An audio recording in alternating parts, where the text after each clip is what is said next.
Donc ce matin, je vais essayer de vous présenter les choses avec les 4 points que vous avez sous les yeux et sur votre feuille. Donc la place de Laudato Si dans la doctrine sociale de l'Église, la pensée du pape François de manière un peu plus globale par rapport à la réception du Concile Vatican II, réfléchir autour de cette question donc d'écologie intégrale et sa définition, et puis voir aussi comment ça renouvelle un peu notre anthropologie, notre manière de voir finalement la vie humaine, et puis comment ça renouvelle aussi un peu notre spiritualité. Et puis aussi, en guise de conclusion cet après-midi, voir comment, voilà, parce que c'est quand même le titre de la journée, comment on reçoit cette encyclique 5 ans, bientôt 6 ans après. Et puis en février, donc on essaiera de développer cette nouvelle spiritualité qui émane de Laudato Si, parce que vous savez que c'est le titre de la 6e partie de l'encyclique. Le lien qu'il y a entre Laudato Si et Fratelli Tutti. L'après-midi du 23 février, on essaiera de vivre aussi des carrefours en fonction un peu de quelques paragraphes sélectionnés de l'encyclique, et notamment le 4e chapitre, qui est un peu la charnière entre le constat que fait le pape François et puis les pistes pastorales concrètes qu'il nous propose. Et puis je vous présenterai aussi au mois de février le label Église verte, dont vous avez peut-être entendu parler, qui est écuménique. Ça n'a aucune exclusivité, mais ça a l'intérêt de proposer de manière tout à fait pratique et accessible des pistes pour mettre en œuvre la question d'écologie intégrale dans nos paroisses. Voilà pour le programme, si vous êtes d'accord. Est-ce que c'est bon au niveau de l'écran, du son? Merci. Alors, vous dire rapidement qui je suis, même si le Père Pascal vous a dit que je viens du diocèse de Montpellier. Donc, je m'appelle Pierre Brugidou, j'ai bientôt 45 ans. J'ai fait donc tout mon séminaire ici, de 1994 à 2000. J'étais ordonné prêtre en 2001. Et en plus d'être vicaire, d'abord dans le rural, vous me direz dans un instant qui vous êtes, mais donc j'ai été au service de la com du diocèse, donc à la radio, et puis beaucoup à la presse écrite, puisqu'encore on avait un magazine diocésain qui sortait tous les 15 jours. Et puis ensuite, j'ai été aumônier chez les Scouts et Guides de France, d'abord aumônier de groupe, puis aumônier diocésain et territorial. Et puis plus récemment, et ça continue encore, donc avec une mission nationale chez les Scouts et Guides de France, puisqu'avec Bayard, j'étais responsable de la rédaction du missel Cléophas pendant 3 ans.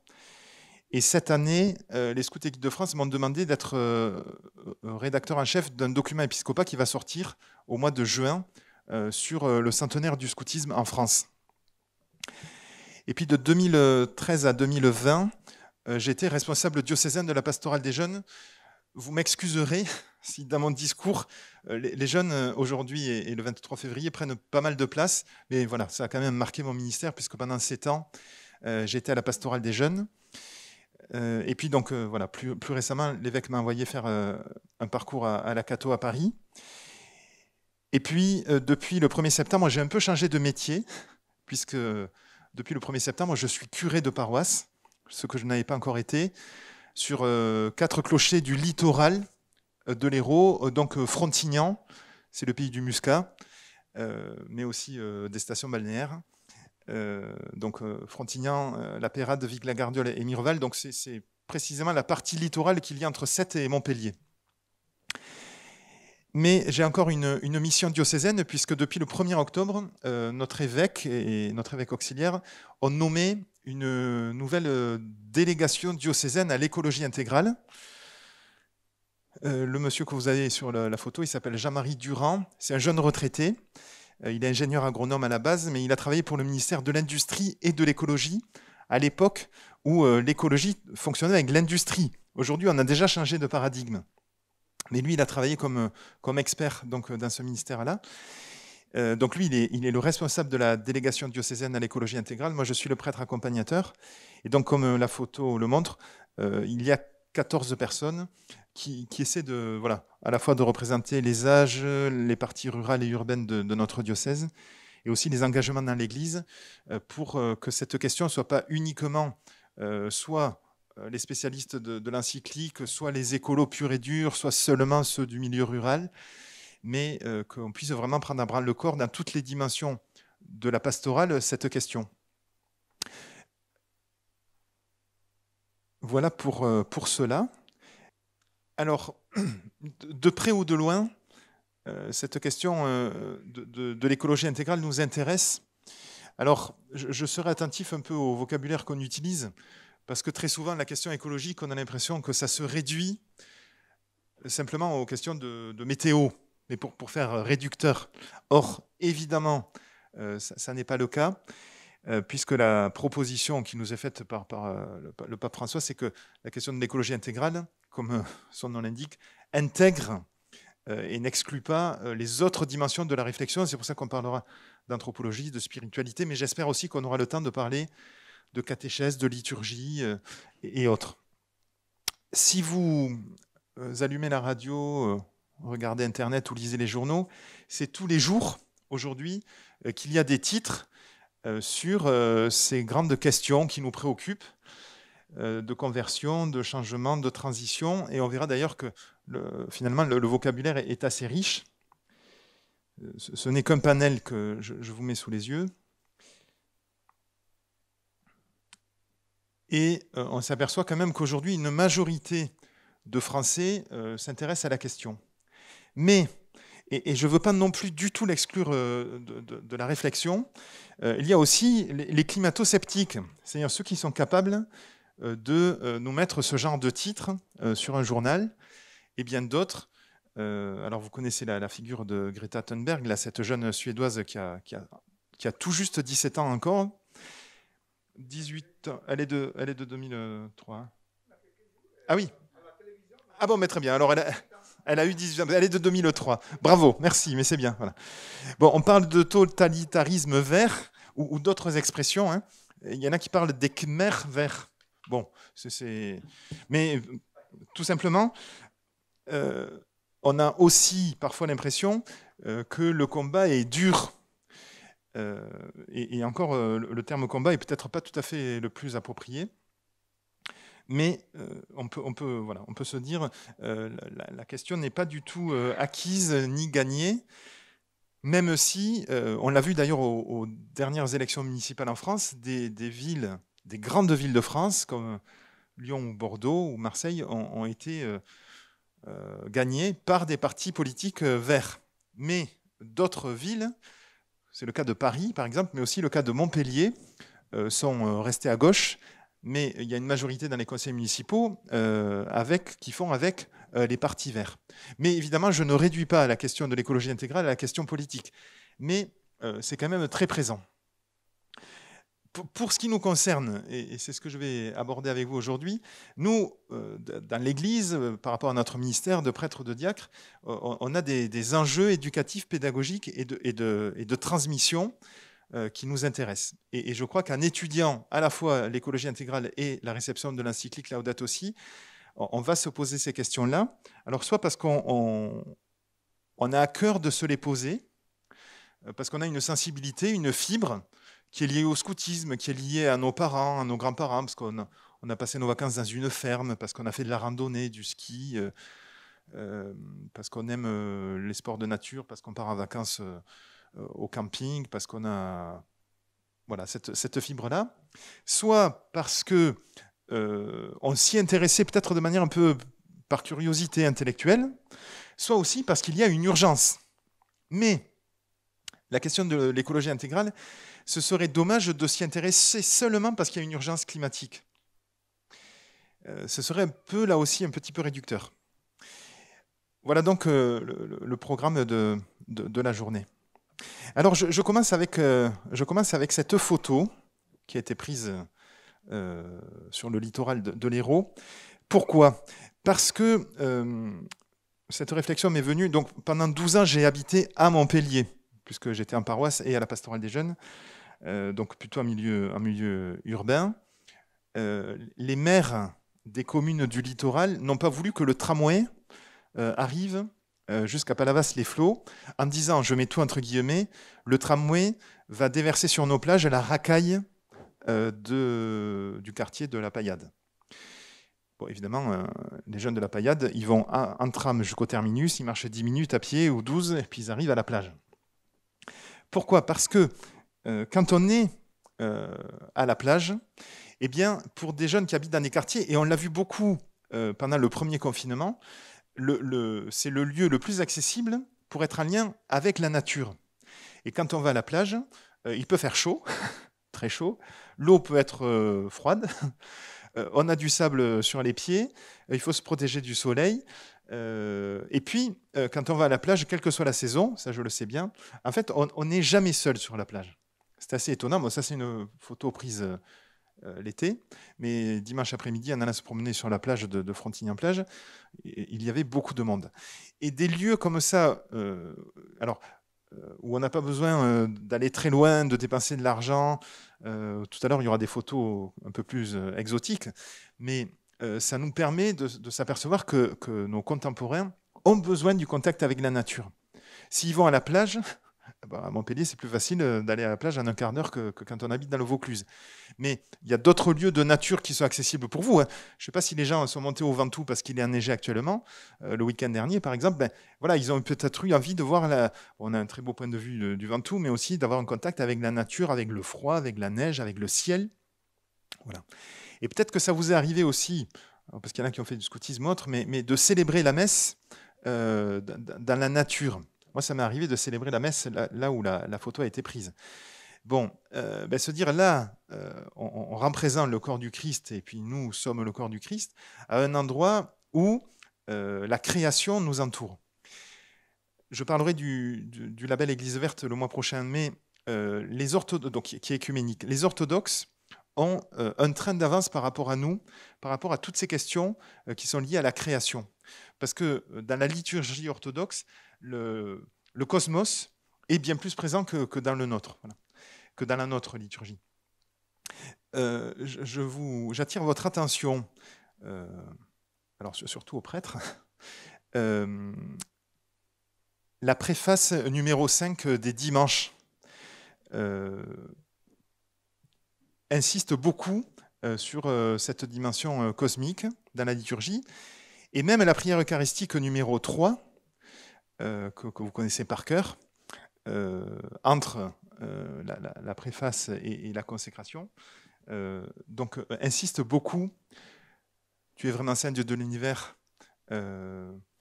voilà, et qui insiste et toute la création proclame ta louange, car c'est toi qui donnes la vie, c'est toi qui sanctifies toutes choses, etc.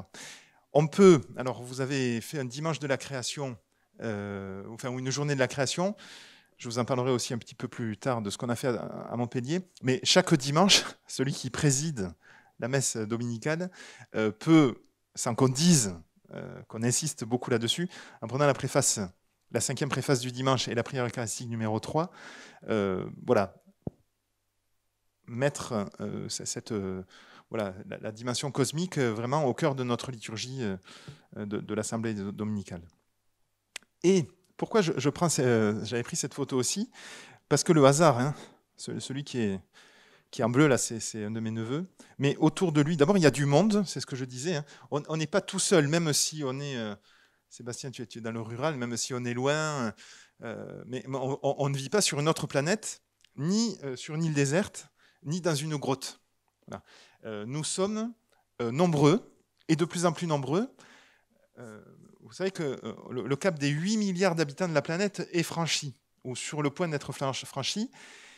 Et les prévisions tout à fait moyennes de population terrestre prédisent 10 milliards d'habitants en 2030.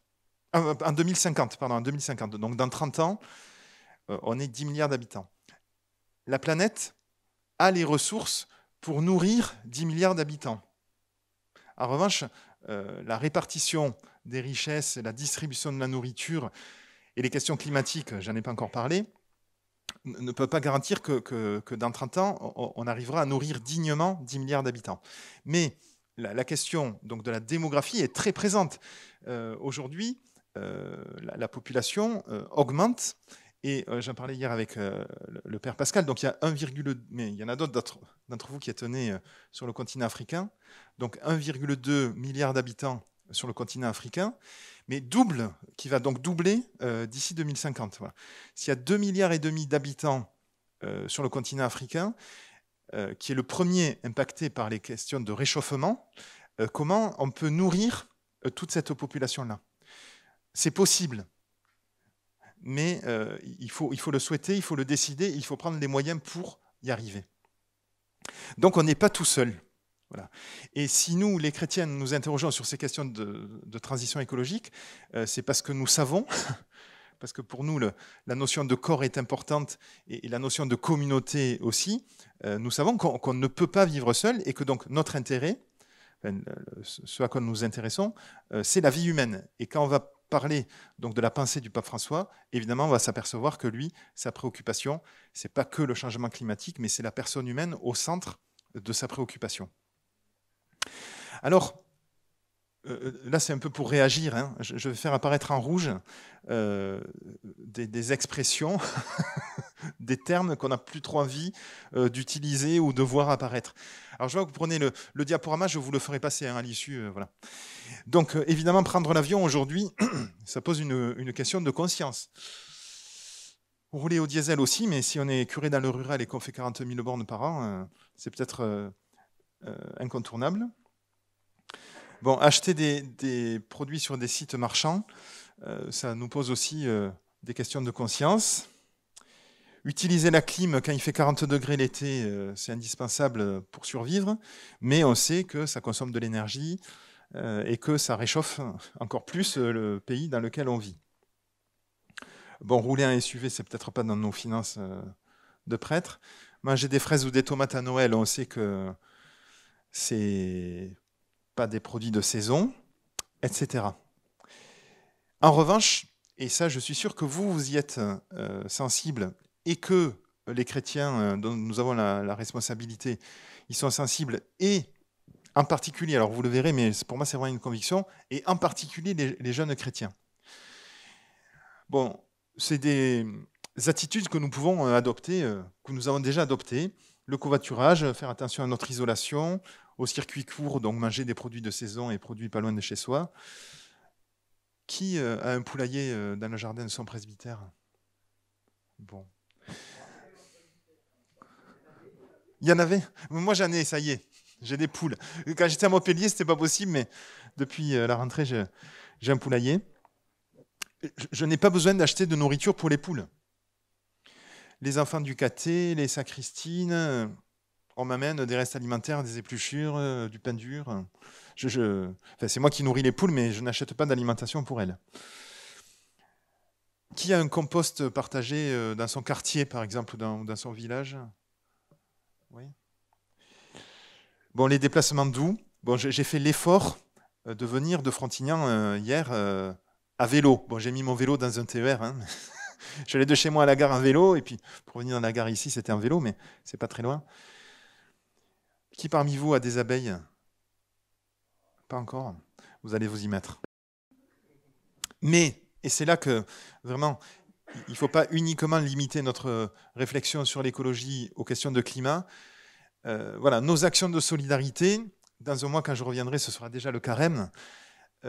Évidemment, ça rentre dans le domaine de l'écologie intégrale. Voilà. Se préoccuper alors de la solidarité proche et lointaine.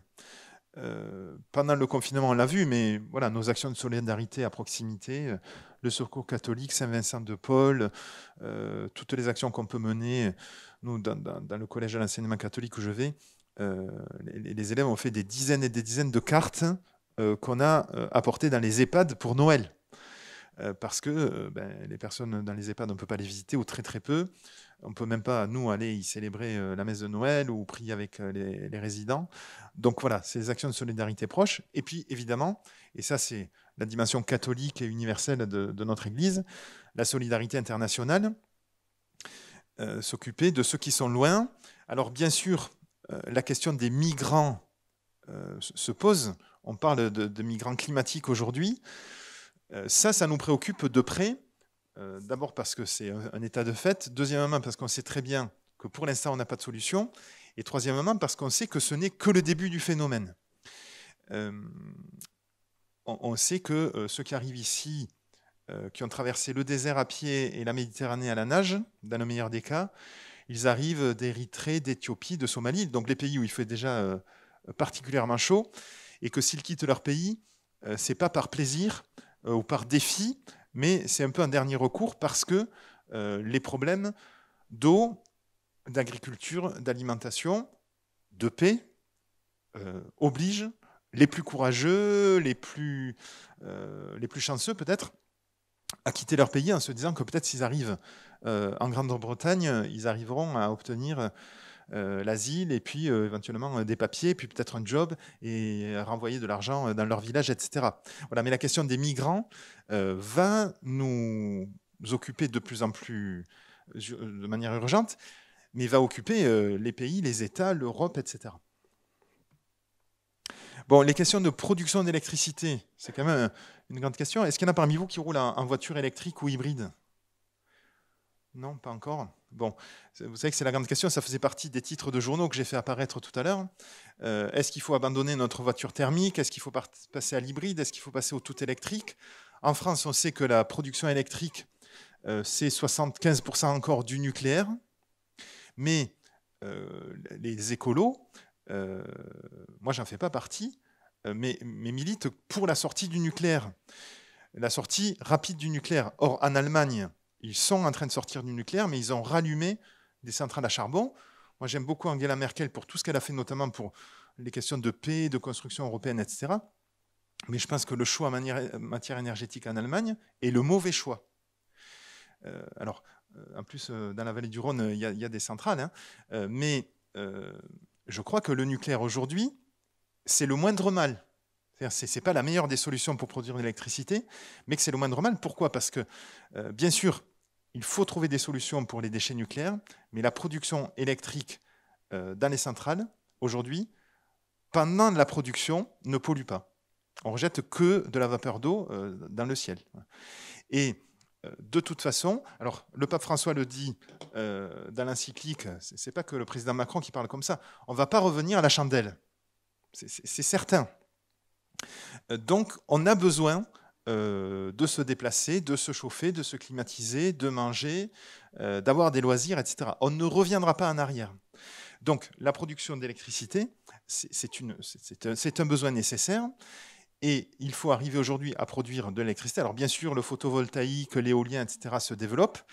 Aujourd'hui, en Europe, on ne peut plus construire un seul barrage hydroélectrique. Toutes les vallées qui permettaient qu'on produise de l'électricité avec des barrages, et ça, c'est l'électricité la plus verte. Mais on n'y a pas pensé parce qu'on a construit ça dans les années 50, 60, 70. Là où on a construit des barrages, dans le meilleur des cas, on n'a pas inondé des villages, mais on a quand même inondé des terres agricoles. On a fait disparaître la faune. Voilà, on a l'impression qu'il n'y avait pas de conséquences. Il y a toujours des conséquences sur l'activité humaine. Pardon, il y a toujours des conséquences sur l'environnement de l'activité humaine. Bon, le tri, j'ai pas vu comment vous avez bu le café en arrivant ce matin-là. Vous l'avez bu dans des éco-cups ou dans des vraies tasses, non? Alors, j'en parlerai aujourd'hui et dans un mois. À un moment donné, on est crédible lorsque, j'appelle ça l'alignement, c'est-à-dire lorsqu'on est cohérent entre ce qu'on pense, ce qu'on croit de notre foi de chrétien, ce qu'on croit et ce qu'on espère, ce qu'on dit et ce qu'on fait. J'ai rien contre ceux qui ont organisé le café ce matin, mais moi, à la maison diocésaine, donc j'avais mon bureau pendant 7 ans, hein, à Montpellier, il n'y a plus de jetable. J'étais pas le seul, hein, notre nouvelle responsable des ressources humaines, là, qui est arrivée dans notre diocèse il y a 3 ans, et est une personne très sensible à la question, une jeune femme. Voilà. À Villamaglone, à Montpellier, donc la maison diocésaine, on ne boit plus le café dans du jetable. On a des éco-cups qu'on lave. Alors ça demande un peu d'organisation, il faut un lave-vaisselle à proximité, il faut que quelqu'un s'en occupe, mais quand même on a aussi un petit sentiment d'effort, mais aussi de satisfaction. Et on est crédible aux yeux de ceux qui nous regardent. Je crois que les chrétiens, d'abord, on est observé tout le temps par la société. on est observé dans notre manière de vivre la solidarité, de vivre la charité, mais sur ces questions environnementales là aussi. Voilà. Si on crée, parce que là, 25 ou 30 gobelets, supposons qu'il y ait une autre pause café dans la journée, ça fait tout de suite une poubelle de 30 litres. Et ça, c'est une poubelle grise, hein, parce que ça ne se trie pas, ça ne se recycle pas. Ah oui, c'est des gobelets en carton. Donc on les met dans la poubelle jaune alors. Ah bon. On les met dans une poubelle jaune. Ah bon, c'est déjà bien. Mais, alors, merci pour l'objection. Mais le problème, supposons que le carton soit recyclé. Il a quand même fallu le produire. Les gobelets en carton, d'où est-ce que ça vient, le carton? Des forêts. Alors aujourd'hui en France, la forêt est bien gérée. J'ai un frère qui est forestier. Mais il faut quand même. Alors le cycle du carbone est plutôt vertueux hein, avec la forêt. Il faut que les arbres poussent. Et un arbre, ça pousse pas en claquant dans les doigts. Il faut 30 ans. Il faut exploiter la forêt. Il faut faire donc de la pâte à papier. C'est pas loin d'ici. Hein, je crois que c'est à Tarascon. Et puis, ben, évidemment, il faut. Voilà. Tandis que ça, bon, alors ça, c'est en plastique. Hein, mais ça, une fois que c'est produit, ça peut durer 30 ans, ça peut être utilisé longtemps. Voilà. Donc c'est pas uniquement se dire ah mais j'ai bonne conscience, j'ai mis ça dans la poubelle jaune, dans le tri. Il faut se dire en amont comment est-ce que ce que j'utilise ça a été produit. Voilà. Alors si c'est du papier qui a été fait à Tarascon, qui a fait le carton avec du bois qui vient du sud du Massif central, ça va. Mais si c'est des produits qui ont fait des dizaines de milliers de kilomètres sur des cargos, voilà, quelle est notre empreinte carbone? Vous savez que la question des vêtements, bon, on prend l'exemple d'un blue jean ou d'un t-shirt, sur quel continent est-ce qu'on produit le coton? Vous le savez? En Afrique, plutôt de l'Ouest ou en Afrique centrale. Où est-ce qu'on fabrique des vêtements? En Asie, en Chine, au Bangladesh, à Taïwan, etc. Où est-ce qu'on achète les vêtements? Ici. Donc, voyez, et alors sachant que, entre parenthèses, là-bas, là où on a fabriqué les vêtements, enfin où on a tissé le coton, où on l'a cousu, etc., on a fait travailler des enfants qui ont 12 ans. Et puis, ben, voilà, ça a fait, en gros, ça a fait, pour être gentil, 20 ou 25 000 kilomètres sur des cargos, puisque ça arrive dans un port à Anvers ou je sais pas où en Europe, et puis après c'est rediffusé par des camions, voilà. Donc tout ce qu'on produit, tout ce qu'on achète, ça a un impact sur l'environnement. Et la question aujourd'hui, c'est se dire finalement le meilleur déchet, parce que au final le t-shirt ou le blue jean ou la chemise, à un moment donné, ce sera usé et ce sera mort. Le meilleur déchet, alors à plus forte raison un gobelet en carton, c'est celui qu'on ne produit pas. C'est celui qu'on n'utilise pas, c'est celui qu'on n'achète pas. Bon, j'avance, hein, les jardins partagés, le zéro déchet, etc. Voilà. Je parlerai des jeunes, mais vous connaissez peut-être des jeunes qui disent, mais moi, ça fait 10 ans que je n'ai plus acheté un vêtement neuf. Je vais dans les friperies, j'achète sur GIFs, enfin tout un tas d'applications et de sites internet qui fait qu'aujourd'hui il y a un marché de la deuxième main pour les vêtements, pour prendre que cet exemple-là, que les jeunes utilisent et dont ils raffolent. Est-ce que ça va? Vous n'êtes pas trop assommés? Alors, il y a un certain nombre de notions qui apparaissent. Désolé, les deux apparaissent en même temps, je n'ai pas réussi. Donc, on parle de la génération future. Alors la génération future, évidemment, c'est celle qui est déjà née. Je dis souvent, c'est nos enfants, enfin, pas les nôtres, mais ceux qu'on a au caté. Mais évidemment, la génération future, c'est l'humanité qui vient après nous. Bon, en termes de vocabulaire, on parle de changement, on parle de conversion écologique. Le mot conversion, c'est du vocabulaire religieux. C'est le nôtre d'ailleurs. Mais on parle aujourd'hui de conversion écologique, de transition, d'éco-responsabilité, de biodiversité. Alors on parle de l'écosystème, donc c'est-à-dire le système dans lequel on vit, c'est-à-dire l'environnement dans lequel on vit, mais le mot environnement, il a deux significations. L'environnement, on va dire, c'est la nature, le climat, etc. Mais mon environnement, c'est mon presbytère, mon quartier, ma commune.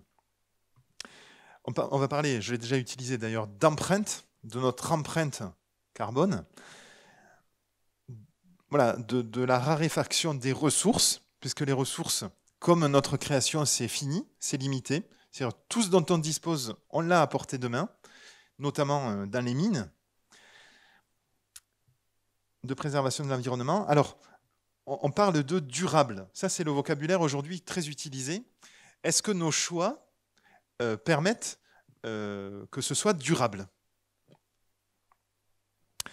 Voilà pour ces quelques termes. J'en ai noté d'autres que je rajouterai. Vous avez entendu parler de ce terme de collapsologie. Donc, c'est la théorie de l'effondrement.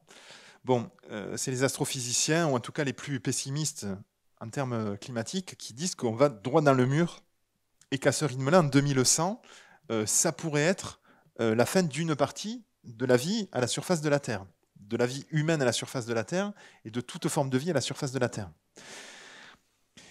Vous avez aussi entendu parler de ce terme qui s'appelle la solastalgie. Ça vous dit quelque chose? En français, ça se dit éco-anxiété.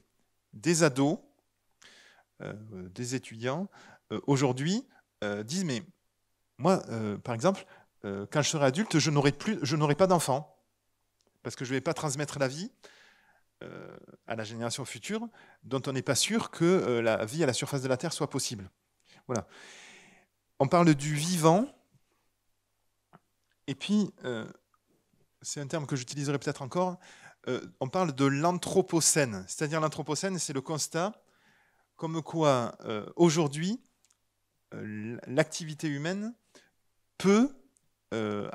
a déjà un impact négatif sur l'avenir du cours de l'histoire de l'humanité. On parle aussi beaucoup de la question du sacré. Alors ça aussi, c'est du vocabulaire religieux et chrétien. Est-ce que la création est sacrée ou faut-il que la création soit sacrée pour qu'on la respecte? Mais qu'est-ce qui est sacré? La création, elle est sacrée parce que c'est le Créateur qui l'a créée et qui nous l'a confiée. Mais qu'est-ce qui est sacré? Qu'est-ce qui est sacré? C'est la vie qui est sacrée. C'est la vie humaine, c'est ma propre vie, c'est la vie des autres, mais c'est aussi toute forme de vie qui m'entoure. Et on sait très bien, aujourd'hui, puisque tout est lié, je n'avais pas encore sorti l'expression du pape François, mais vous verrez qu'elle vient d'avant Laudato Si, puisque tout est lié. Si je tue la vie des arbres et des animaux autour de moi, je tue ma propre vie.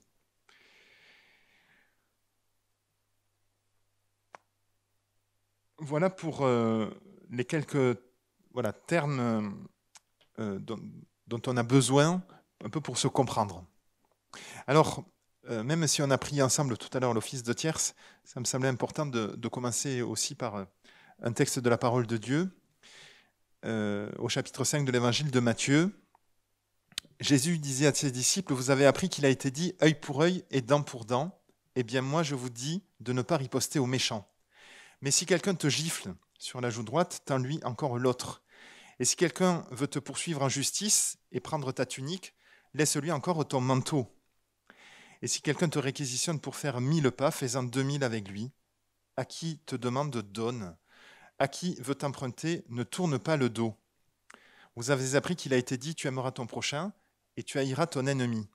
Eh bien moi je vous dis, aimez vos ennemis et priez pour ceux qui vous persécutent, afin d'être vraiment les fils de votre Père qui est aux cieux. Car il fait lever son soleil sur les méchants et sur les bons, il fait tomber la pluie sur les justes et les injustes. Alors cet après-midi, vous serez en carrefour avec chaque carrefour un texte de l'Ancien Testament et un texte du Nouveau. Mais voilà, nous, on a la chance de ruminer la parole de Dieu, de l'écouter, de la prier, de la méditer, de la célébrer.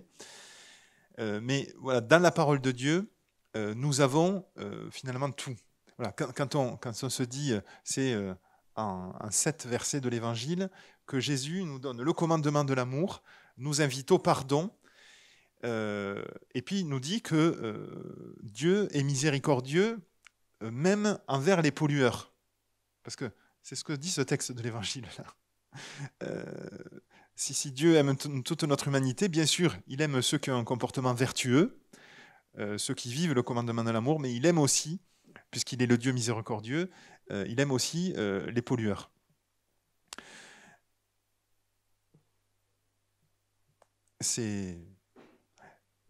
Voilà.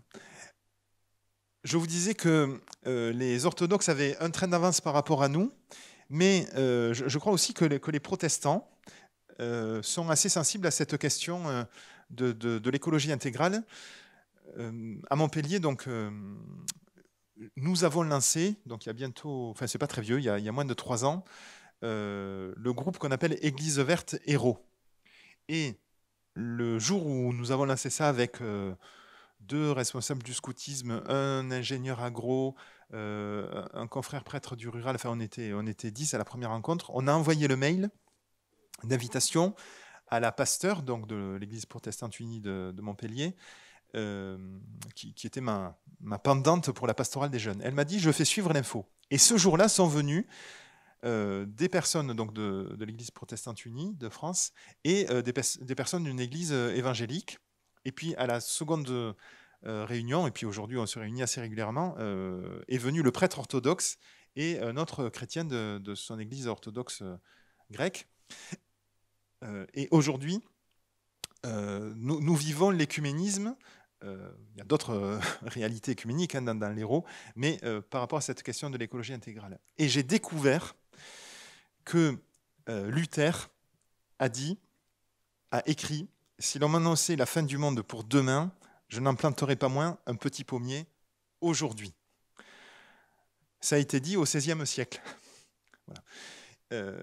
Et j'ai découvert aussi, si vous êtes curieux, si vous êtes littéraire, allez voir la fable de La Fontaine qui s'appelle « Le vieillard et les 3 jeunes hommes ». Le vieillard et les 3 jeunes hommes de Jean de La Fontaine. Donc la question de la transition, de la transmission, de la génération future ne date pas d'aujourd'hui. Mais aujourd'hui, dans la mesure où il y a une urgence, elle nous préoccupe beaucoup. Et je crois que le pape François est prophétique dans la mesure où l'encyclique sort en 2015. Alors ça a bientôt 6 ans, hein, ça aura 6 ans à Pentecôte, 6 mois avant la COP21 qui se déroule donc à Paris. Je vais y venir dans un instant. Et où donc l'accord de Paris est signé par 197 chefs d'État et de gouvernement pour s'engager avant la fin du siècle à un réchauffement climatique maximal de 2 degrés. Même à la fin de la COP21, c'est 1,5 degré. On sait très bien que ça, c'est un peu illusoire et qu'on sera très probablement plutôt à 3 degrés qu'à 1,5 degré. Mais les pays, les États, s'engagent à tout faire pour qu'on limite ce réchauffement climatique. Dans le département de l'Hérault, mais c'est aussi le cas dans le Gard et dans les Bouches-du-Rhône, donc le nord du golfe du Lion est très plat. Et moi, j'habite à 0 mètre d'altitude. La Méditerranée montera au même titre que les autres eaux sur la planète. Mais évidemment, dans le delta du Mékong, où il y a des millions d'habitants, pour prendre que cet exemple-là, c'est des millions de populations qui devront être déplacées. Si la mer monte, alors aujourd'hui, les perspectives, c'est entre 1 mètre et 2 mètres. Mais si la mer monte d'1 mètre, c'est-à-dire la prévision la moins pessimiste, sur le littoral de l'Hérault, il n'y a plus du tout de station balnéaire. Valras, Port-Iragne, le Cap d'Agde, Frontignan-Plage, les Aresquiers, Palavas-les-Flots, la Grande-Motte, Carnon, ont totalement disparu. Et ça, c'est en 2050, hein, ce n'est pas à la fin du siècle. Mais ce sera le cas aussi, le Gros-du-Roi, Port-Camargue, Aigues-Mortes, etc. Parce que on est quand même à la proximité du delta du Rhône, et que, parce qu'on vit à 0 mètre d'altitude, si l'eau monte seulement d'1 mètre, il n'y a plus de station balnéaire. Alors les stations balnéaires, ça sert aux touristes 3 mois de l'été, mais il y a aussi des habitants à l'année qui habitent là désormais. Si ça monte de 2 mètres, le littoral aujourd'hui peut reculer de 10 km. Voilà. Et ça, c'est ici. C'est pas en Thaïlande, au Cambodge et dans ces pays d'Asie du Sud-Est qui vivent tout à fait à la fois sur des parties insulaires ou dans les deltas de grands fleuves. Alors, réaction. Il y a 3 types de positions, me semble-t-il. On peut être totalement pessimiste. C'est ceux qui sont les collapsologues, c'est-à-dire ceux qui sont de la théorie de l'effondrement. En 2100, plus de vie à la surface de la Terre. Plus de vie humaine, animale, végétale. C'est le constat de se dire on va dans le mur, et même si on arrivait à redresser le manche, c'est trop tard. Voilà. Il y a un astrophysicien de l'université de Grenoble qui s'appelle Aurélien Barraud. Bon, ce gars-là, il est très pertinent, il est très fort. Les astrophysiciens, vous savez, ils regardent les étoiles pour savoir d'où l'on vient. Et lui, alors, vous pouvez regarder YouTube dans d'autres langues, mais si on regarde YouTube en français et qu'on cherche donc des conférences scientifiquement très très étayées, Aurélien Barraud, il a tout à fait raison, il fait partie de cela. Il y en a d'autres, mais celui-là, il est très crédible et les scientifiques disent objectivement, il a raison. Donc ça, c'est l'attitude pessimiste sans aucun débouché possible.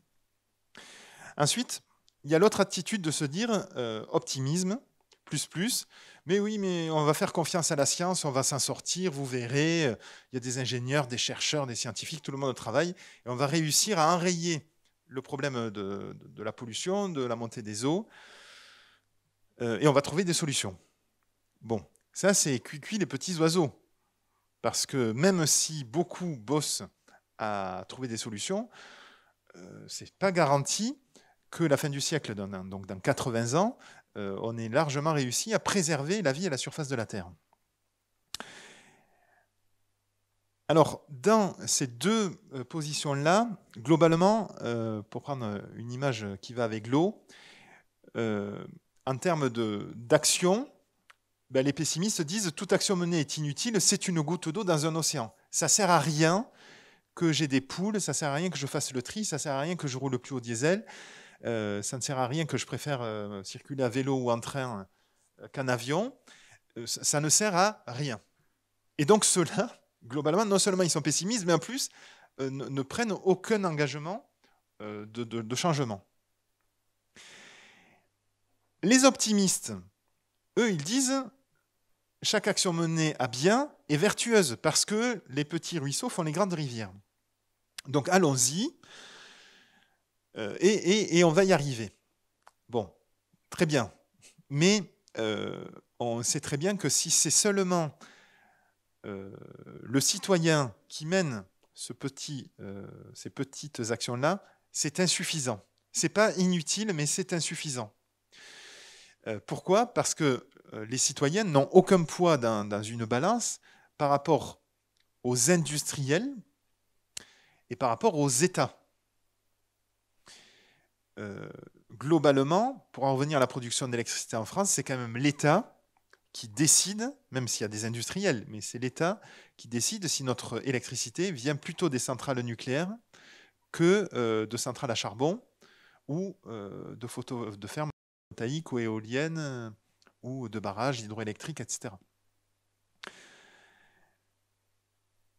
Enfin, il y a une troisième alternative, c'est l'espérance chrétienne au nom de l'Évangile. Et je crois que c'est dans cette troisième voie qu'il faut que nous puissions nous situer, nous, les chrétiens, d'abord parce que nous croyons au Christ, mort et ressuscité pour nous sauver. Nous croyons que cette création belle, c'est l'œuvre du Créateur, que le Créateur nous l'a confiée et que nous, hommes et femmes, nous avons la responsabilité d'entretenir cette création pour la rendre belle, pour la rendre habitable et pour la transmettre à la génération future. Alors j'ai mis, cet après-midi, il y a un groupe parmi vous qui Ah non, ce ne sera pas le texte de la lettre aux Hébreux, mais vous verrez, on partagera quand même sur pas mal de textes bibliques. Gardons fermement l'espérance que nous proclamons, car Dieu reste fidèle à ses promesses. Mais on le voit chez les prophètes, et puis on le voit chez Saint Paul surtout, cette création aspire au salut.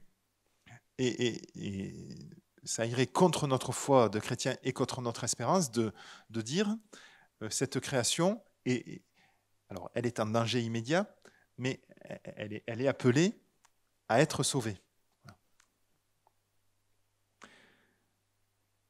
C'est bon pour vous? Je poursuis? Oui. Ah oui, c'est Hébreu 10, 23. Mais vous aurez le PowerPoint, c'est Hébreu 10, 23. Alors j'ai pris une illustration de The Bible, mais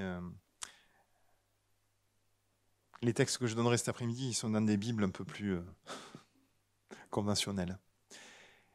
Alors le pape François.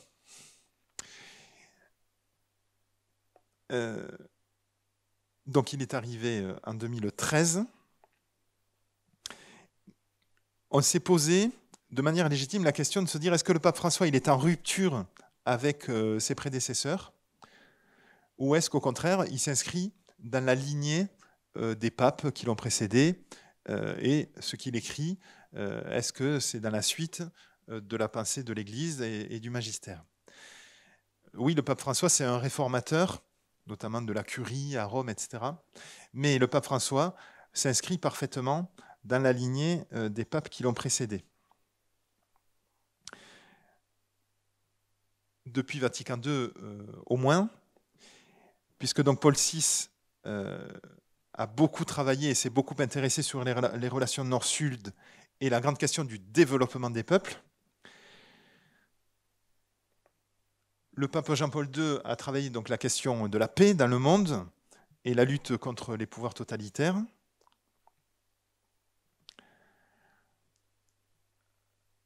Le pape Benoît XVI a beaucoup travaillé donc, les questions donc, qui sont liées à la bioéthique et les débuts et fins de vie.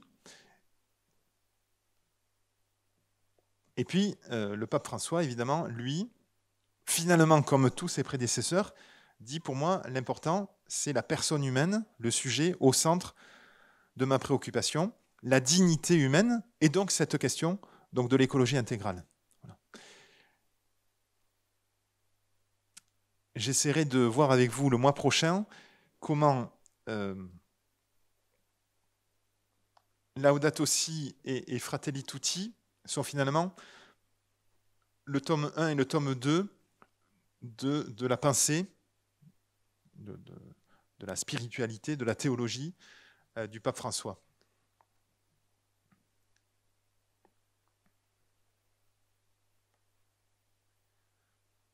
Alors je vois que vous prenez des notes sérieusement.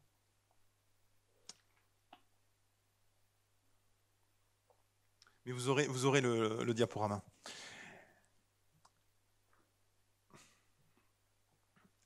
Alors, je ne vous fais pas la biographie du pape François. Ce qui est à l'écran, c'est ce qui est sur le site du Vatican. Mais vraiment, rappelons-nous bien que le pape François, lorsqu'il regarde le monde, ne le regarde pas depuis Rome. Et je crois que c'est une chance inouïe pour notre temps. Le pape François regarde le monde depuis le continent sud-américain, un pays en développement, et qu'il a connu, quand il était archevêque à Buenos Aires, les bidonvilles, les quartiers populaires. Il dit « Je suis pauvre avec les pauvres, je suis de ces gens-là ». C'est ce qui est écrit sur sa biographie. Et puis, il dénonce, il dit « Le pire qui puisse arriver à l'Église, c'est comme de Lubac l'appelle, la mondanité spirituelle, se mettre soi-même au centre. » J'en ai pas encore parlé, pardon, mais la notion de péché écologique apparaît. Alors, elle n'est pas tout à fait nouvelle. Là où elle est écrite, c'est dans le document final donc, du synode sur l'Amazonie. Et donc, dans dans l'exhortation chère Amazonie, mais en filigrane des précédents écrits du pape François, cette notion de péché écologique apparaît. Je n'ai pas encore entendu en confession un pénitent de dire « Mon père, je m'accuse d'avoir roulé au diesel ». Mais c'est un gros trait. Hein. Ça vous est arrivé à vous? Je m'accuse d'avoir mangé des fraises à Noël. J'implore le pardon du Seigneur. Non, bien sûr. Mais voilà, je contribue à la déforestation. Je contribue au travail forcé des enfants qui fabriquent des jeans au Bangladesh. Voilà. Je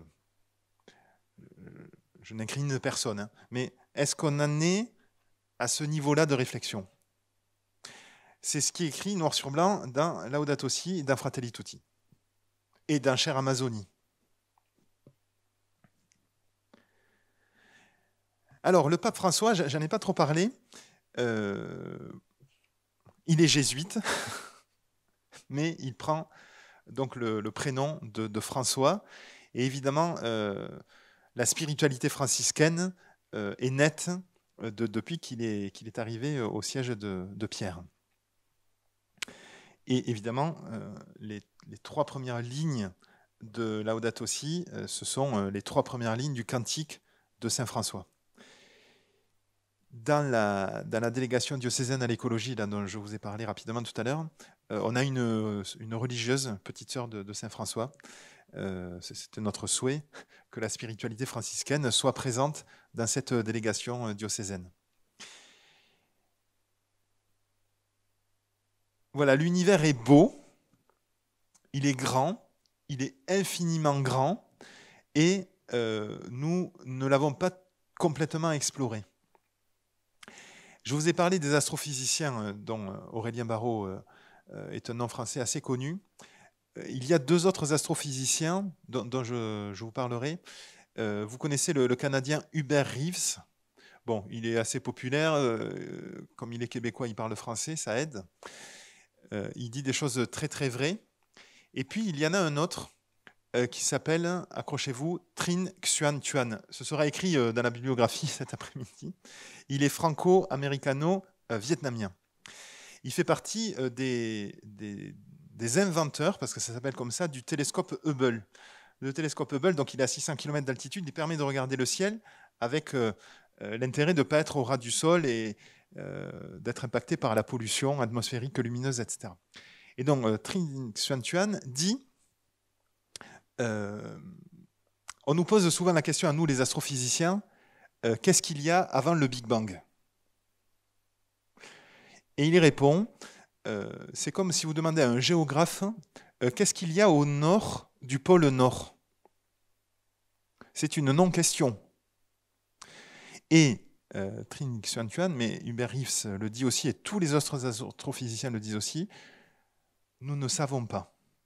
C'est-à-dire que les plus grands scientifiques aujourd'hui, d'une part, ne savent pas dire, expliquer ce qu'il y a avant l'instant du Big Bang, et deuxièmement, sont capables de répondre « je ne sais pas ». Ça nous remet à notre place. Voilà. Aujourd'hui, au moment où on a l'impression finalement de tout dominer, de faire en sorte que on maîtrise les déplacements, l'information, la technologie. Actuellement, on ne maîtrise pas du tout le virus. Je n'en ai pas parlé et je n'en parlerai pas plus que ça. On en parle tellement que ce n'est pas la peine d'en rajouter. Mais voilà, on ne sait pas tout expliquer. Voilà pourquoi il y a cette image. Et puis l'autre image, c'est celle-là. C'est un brin d'ADN, parce qu'on ne sait pas tout expliquer du très loin, du très grand. On sait presque tout expliquer du petit, du microscopique, de la génétique, puisque, hélas, on peut même la modifier. Et voilà. Aujourd'hui, la technologie et la science sont très pointues sur ce domaine-là, mais le très loin et le très grand, Évidemment, on sait expliquer beaucoup de choses, mais à un moment donné, les plus grands scientifiques savent répondre, osent répondre, je ne sais pas. Eh bien, nous qui sommes chrétiens, je crois qu'on peut aussi dire je ne sais pas. Je crois, j'espère, mais je ne sais pas. Quand le dimanche on dit la profession de foi des chrétiens, on ne dit pas je sais. On dit je crois, j'espère, j'attends la résurrection et la vie du monde à venir. Voilà. Ce qu'on peut dire, que ce soit le tout petit ou le très loin ou le très grand, en revanche, on peut dire que ça, c'est beau. Un brin d'ADN qui transporte l'information génétique du vivant, ça, c'est le créateur. C'est l'œuvre de la création. Et je prends une image, mais le cadeau, voilà, ce qu'on a entre les mains, c'est lourd à porter. Hein. C'est un cadeau immense que Dieu nous a fait. Et cet après-midi, dans les textes de l'Ancien Testament, je n'ai pas pris la Genèse, mais le pape François nous dit, attention, nous avons mal interprété Genèse 1 et 2. Dominez la terre et soumettez-la, c'est pas comme ça qu'il faut le traduire. Pourquoi ? Parce qu'on a des siècles d'héritage, de tradition judéo-chrétienne, qui fait qu'aujourd'hui on peut dire, mais c'est l'activité humaine qui a dévasté notre planète, qui a dévasté le vivant. Dominez la terre et soumettez-la. Le pape François dit, les termes de l'hébreu, c'est des termes de jardinage, d'agriculture, de protection, d'intendance.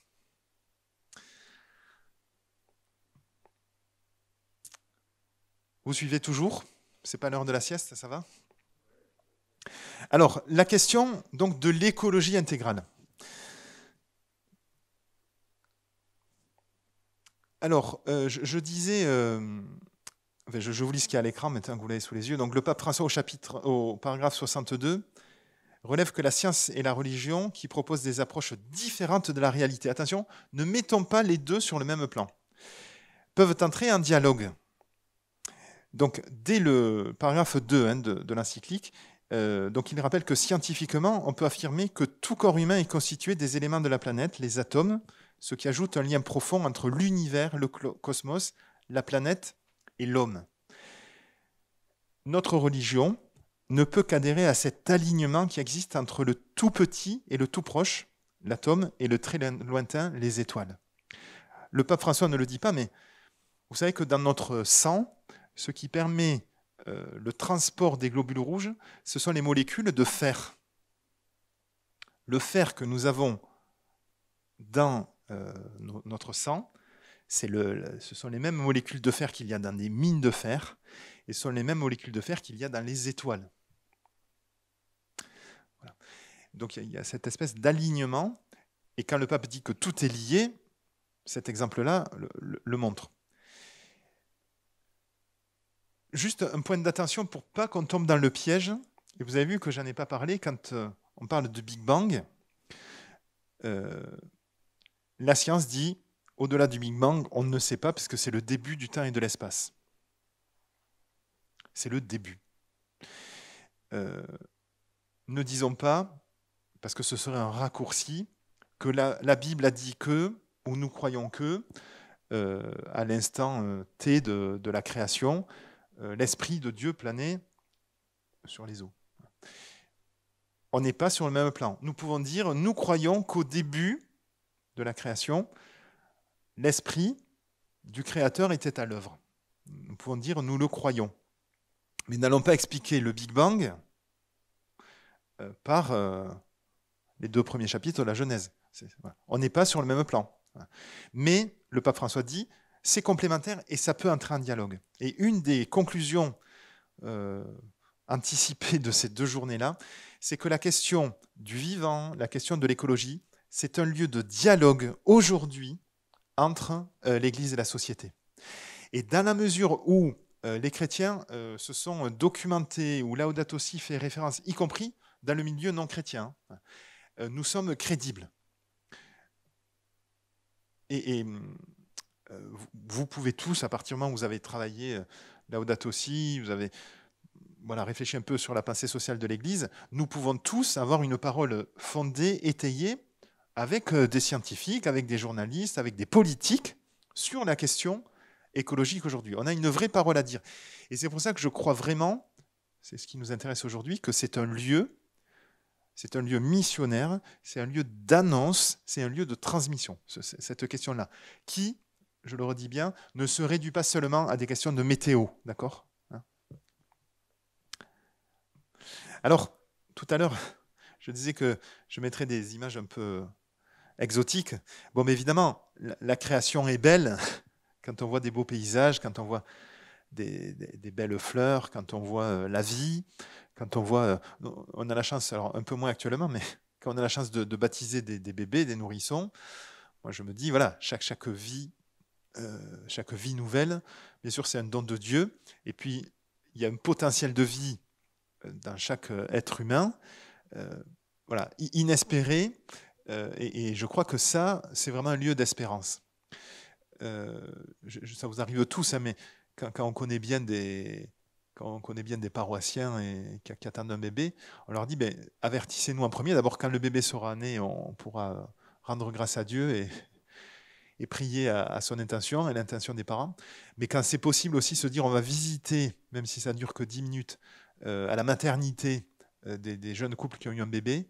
Je crois que voilà, c'est un très beau lieu, pareil, hein, d'annonce de l'évangile, et puis un très beau lieu de pastoral. Et puis nous, les diacres, oui, mais nous les prêtres qui n'avons pas d'enfants, je crois que on est aussi crédible de dire, je sais m'émerveiller devant un bébé.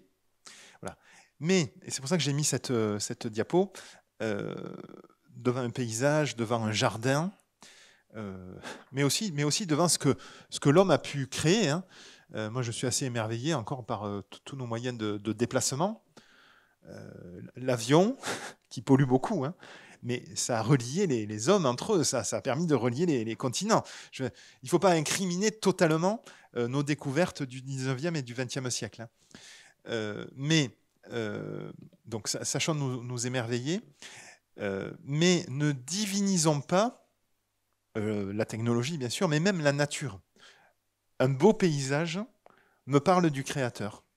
Mais Dieu n'est pas dans un sommet enneigé ou dans un lever de soleil à la plage. Cela me parle de la grandeur du Créateur et du Dieu d'amour. Mais Dieu n'est pas là. Il est partout. Mais ne divinisons pas la nature. Parce qu'alors certains courants écolos, alors là... au sens un peu caricatural, aurait tendance vraiment à diviniser la forêt, les animaux, y compris certains courants de scoutisme. On peut faire un temps spirituel dans la forêt. Voilà. Mais si on prie, le Dieu unique, le Dieu créateur, le Dieu des chrétiens, le Christ. Voilà. Mais on ne va pas prier les arbres. Attention. Hein. Alors, par rapport à ce que je disais sur le texte de la création, quand on est devant le Créateur et que nous prenons conscience que Dieu nous a confié la création, eh bien nous prenons conscience que nous sommes co-créateurs, c'est-à-dire créateurs avec le Créateur, et que là aussi, parfois, nous pouvons entendre des personnes qui essaient de nous dire, mais regardez, votre Dieu, s'il est Dieu, s'il est tout-puissant, s'il est créateur, regardez, l'œuvre de création, il a totalement abandonné, il s'en est retiré. Oui, pour respecter notre liberté, et il nous a confié à nous la mission de poursuivre son œuvre de création. Voilà. Bien sûr, parce que si Dieu tirait des ficelles, on serait des pantins, mais non. Voilà.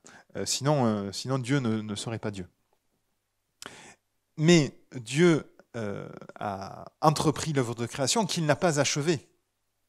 Voilà. Notre univers est fini. Nous savons que l'univers continue à être en expansion et à se refroidir, et que donc il est fini dans le sens de limité, Mais l'œuvre de création, elle est non achevée. Et par conséquent, quand on en prend conscience, eh bien, nous avons la haute responsabilité de se dire, cette œuvre de création, elle nous est confiée à nous. Alors ça peut paraître vertigineux, parce qu'on s'est dit, quelle responsabilité nous est confiée. Alors elle est confiée à toute l'humanité, mais a fortiori à nous, les croyants. Elle est confiée à toute l'humanité, mais nous, on en prend conscience, nous le savons. Voilà, ça c'est pas moi qui le dis, c'est le catéchisme de l'Église catholique. Vous irez le vérifier dans la section du Credo. Alors j'ai mis un autre... je suis... c'est pas terrible les photos parce qu'il y a beaucoup de luminosité, mais je suis dans un pays aussi d'étangs et de flamants roses. Quand j'étais petit, au mois de mars-avril, sur l'étang de Thau, lorsqu'on voyait des flamands, on disait « les flamants roses sont revenus ». Aujourd'hui, 30 ans après, les flamants roses ne partent plus se reproduire en Mauritanie ou au Sénégal, où les flamants roses du sud de la France se partent habituellement. C'est tout simple, c'est encore le cas d'image. Lorsqu'on voit des flamants roses en Méditerranée, dans le golfe du Lion, l'hiver, c'est une preuve du changement climatique. Les flamants roses ne migrent plus. C'est inquiétant parce que s'il finit par faire ici le climat sahélien, on peut s'inquiéter. On peut s'inquiéter. Parce que si, et on a eu des épisodes de canicule les deux derniers étés, s'il fait plus 1,5 degré en moyenne tout le temps ici, bon, mais déjà il fera un peu moins froid l'hiver. Je suis un adepte du ski. Bon, mais j'ai conscience que le ski alpin, d'abord, d'une part, c'est polluant, parce qu'en général, on y va en voiture, ça consomme beaucoup d'énergie, on va louer un truc qu'il faut chauffer alors que c'est mal isolé, parce que c'est à la montagne, etc. Les remontées mécaniques, le damage, la production de neige artificielle, etc. Voilà. Et puis, je dis à mes neveux,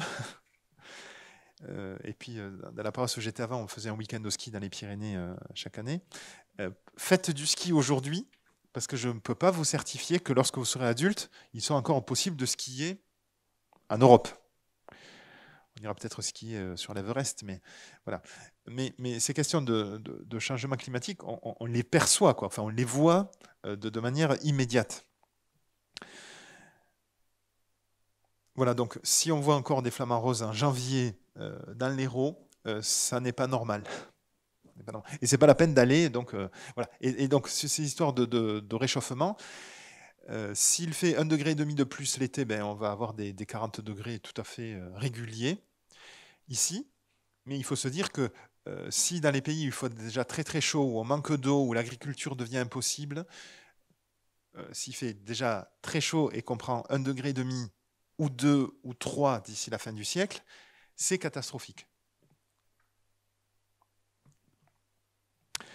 Alors, Laudato Si souligne la solidarité qui existe entre la Trinité et le cosmos. Ça, le pape François le dit, mais c'est aussi lié à la foi des chrétiens. Dieu en Christ est tiré de la terre. Et le mystère de l'incarnation vient de la terre. Alors je l'ai dit, on peut faire des liens entre science et foi, et le pape François le dit très clairement.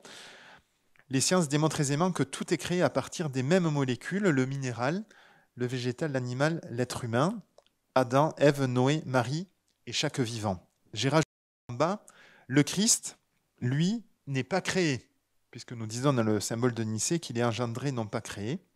Certes, il prend chair de Marie, il assume donc en lui la création, et en tant qu'homme Dieu, il est engendré du Père et il est tiré de la terre. Et voilà, en Christ, nous avons aussi un peu l'accomplissement des deux, voilà, du créé et du divin. Et je crois que ça, c'est très important, le pape François le rappelle bien. Et je crois que, je vous disais que les orthodoxes ont une sensibilité liée au cosmos qui a 2 trains d'avance par rapport à nous, mais vraiment, si vous avez l'occasion d'aller vivre une vigile pascale ou des vêpres chez des orthodoxes, vraiment c'est très très beau. Nous, le prêtre orthodoxe grec qui est à Montpellier, là, donc le 1er septembre, c'est le début de la saison de la création, j'en parlerai le mois prochain, il propose qu'on aille en famille avec ses animaux domestiques recevoir une bénédiction. Voilà, les gens ils y vont avec leurs poissons rouges, leurs chiens, leurs chats, leurs enfants, bien sûr. Bon, voilà, il y a quelque chose qui nous dépasse et qui peut aussi inspirer à la fois notre manière de faire, notre liturgie, mais aussi voilà, notre sentiment et notre besoin de transition.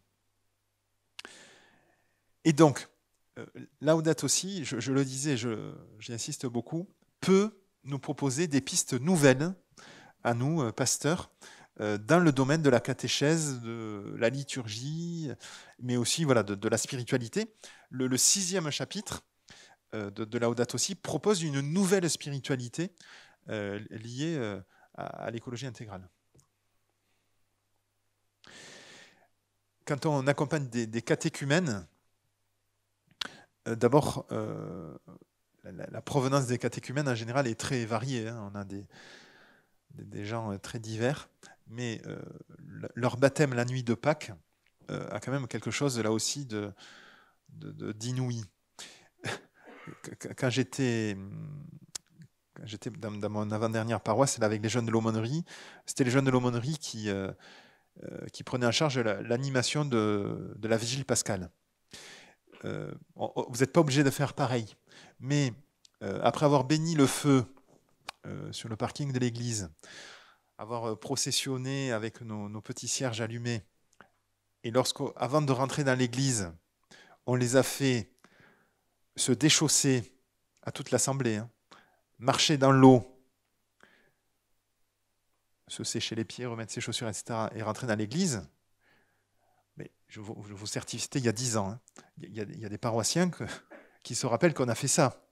Et des enfants qui étaient au caté, qui sont aujourd'hui adultes, qui se rappellent de cette veillée pascale.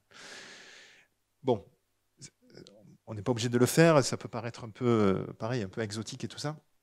Mais dans notre liturgie, lorsqu'on touche, lorsqu'on sent, lorsqu'on se mouille, voilà, on s'est rappelé que le peuple hébreu a passé la mer Rouge, a marché 40 ans dans le désert avant d'arriver en terre promise. C'est ce qu'on célèbre la Pâques, la nuit de Pâques. Et le Christ qui est né dans ce peuple hébreu, il a célébré Pâques chaque année. Et d'ailleurs, le jour où il vit son dernier repas à Jérusalem, le jour de sa passion et de sa résurrection, c'est à l'occasion de la fête de la Pâques. C'est une illustration. Et donc, ce jour-là où on avait marché dans l'eau avant de rentrer dans l'église, on avait baptisé une fille de l'aumônerie qui était en terminale. Voilà. Mais on s'en rappelle très bien. Cette fille, je ne l'avais pas revue pendant 7 ou 8 ans. Elle a eu un bébé en 2020. Elle m'a envoyé le faire-part de naissance. Oui. Mais je suis sûr que vous avez aussi, vous, accompagné des jeunes à l'aumônerie ou des catéchumènes qui ont gardé un lien profond avec vous, avec la communauté chrétienne. Alors, la question du bien commun. Bon, mais l'Église a parlé de manière étayée de famille, de paix, de politique, de justice, de travail, d'économie, de solidarité, de bien commun. Et donc, la notion d'écologie intégrale s'inscrit à la suite de ce discours-là. Évidemment, l'Église s'est définie depuis longtemps comme experte en humanité, et donc elle peut, de manière tout à fait étayée, se permettre de prendre la parole sur ces sujets-là. Et comme je vous le disais, on est crédible parce que le discours qui est le nôtre, il rentre vraiment en résonance avec les préoccupations des personnes de notre temps.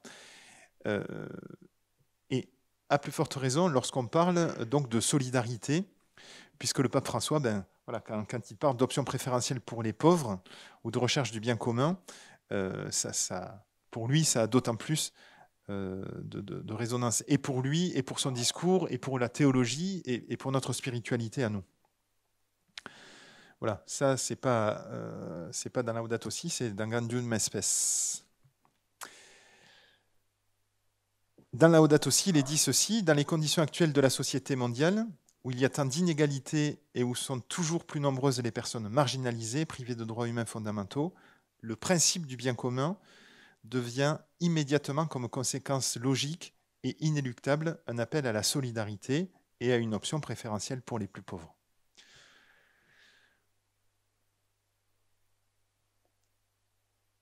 Alors, la notion de bien commun, je vous en redonne quelques exemples. Une définition qui me paraît à la fois juste, mais aussi accessible.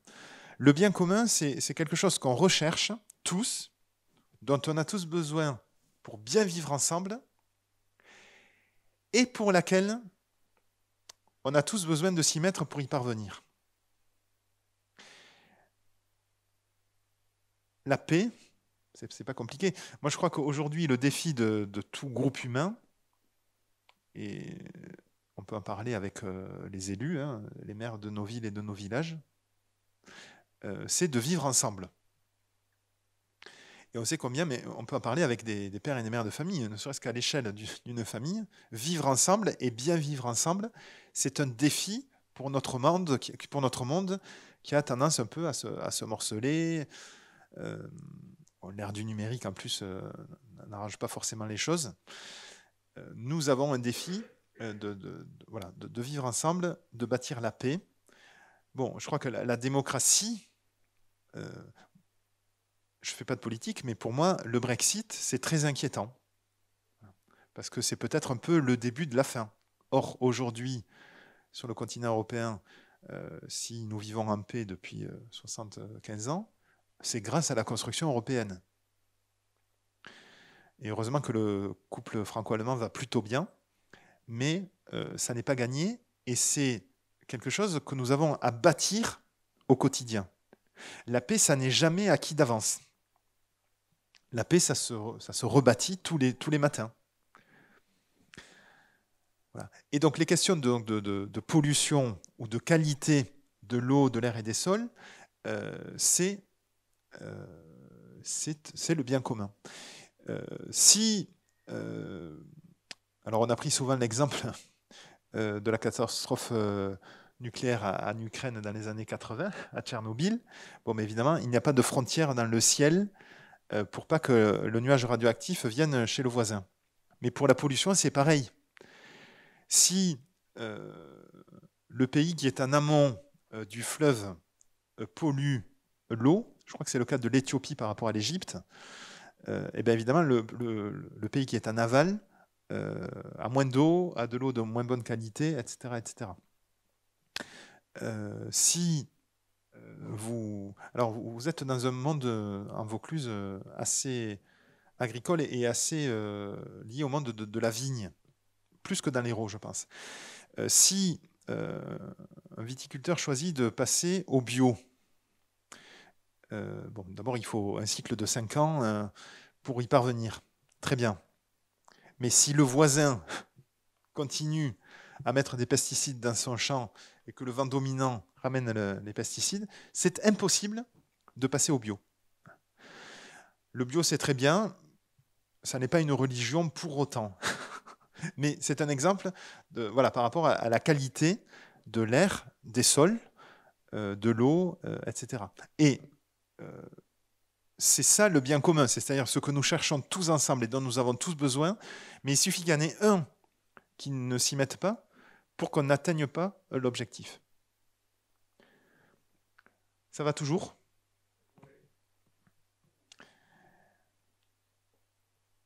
Alors, Laudato Si, donc je l'ai dit en introduction, paraît 6 mois avant la COP 21 à Paris. Bon, vous savez que le président Biden, qui est investi demain, a clairement dit qu'il réintégrerait l'accord de Paris, puisque donc son prédécesseur en était sorti de manière unilatérale. Mais c'est bien comme ça, parce que ça respecte aussi la liberté et la souveraineté des peuples. Les accords, en tout cas l'accord de Paris, n'est pas contraignant. C'est-à-dire si un pays a signé l'accord de Paris et ne le respecte pas, on ne va pas lui envoyer les CRS ou les huissiers. Pourquoi ? Parce que il n'y a pas d'instance supranationale qui travaille pour le respect de l'environnement. Donc l'ONU organise ces conférences, ces sommets internationaux, mais n'a pas les moyens d'aller vérifier que tout le monde les respecte. Hélas, mais c'est comme ça. Voilà. La FAO, donc c'est l'organisation de l'ONU pour l'agriculture et l'alimentation, qui est implantée à Rome, vous le savez, travaille beaucoup pour ces respects-là. Et la FAO a été créée au XXe siècle. Et d'ailleurs, le pape Paul VI avait fait un premier discours en 1970 à la FAO Rome et en 1972 à l'ONU, donc à New York, déjà, dont on se dit, mais est-ce que c'est pas le pape Paul VI qui a rédigé Laudato Si? Mais vous voyez que c'est pas une préoccupation qui date d'hier ou d'aujourd'hui. Mais aujourd'hui, on reçoit ce discours du pape dans un contexte qui quand même a beaucoup changé, qui n'est pas le même qu'il y a 45 ans, quoi, ou 50 ans. Et donc le sous-titre de Laudato Si, c'est pour la sauvegarde, sur la sauvegarde de la maison commune. Et ce qui se passe dans notre maison, c'est le titre de la première partie de l'encyclique. Voilà, ça je l'ai déjà dit. Ça aussi. Alors, nous constatons que nos contemporains, aujourd'hui, sont en quête de sens. Il y a quelque chose de recherche. Dimanche après-midi, en me baladant sur la plage avec des amis, il y avait un gars qui était seul face à la mer, donc il ne voyait personne parce qu'il était vraiment au bord de l'eau, qui, alors je ne sais pas si c'était du yoga ou si c'était une danse ou qui s'inclinait face à la mer, face au soleil, se mettait à genoux, debout, dansait, faisait des grands gestes.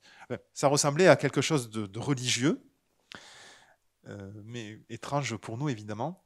Voilà, nous vivons dans une société qui aspire à donner du sens à ce que nous vivons. Et c'est parce que notre monde est ainsi fait qu'il y a vraiment une opportunité à annoncer l'évangile, à annoncer le Christ, à annoncer le salut. C'est pour ça vraiment que cette question donc, de l'écologie intégrale, pour nous, c'est une opportunité. J'aime bien dire, aujourd'hui, notre société traverse une vague verte. Alors, l'Église a souvent profité des opportunités de la société pour créer des choses. Voilà. Alors, je vous invite à regarder sur la chaîne YouTube de KTO Télé une espèce de une émission avec une table ronde qui a été faite à Lourdes, donc après donc l'Assemblée plénière des évêques l'année dernière, enfin peut-être un an et demi, en novembre 2019. Et c'est Monseigneur Olivier Leborgne qui prend un exemple. Il dit Jeanne Jugan, elle n'avait pas le projet de créer une congrégation de religieuses qui allait s'occuper des pauvres. Elle a vu sa voisine qui était seule et pauvre, elle l'a prise chez elle, elle s'en est occupée. Ça a donné naissance donc à toute cette spiritualité des petites sœurs des pauvres, à tout ce qui existe aujourd'hui par rapport aux personnes âgées en particulier, les EHPAD, ma maison, etc.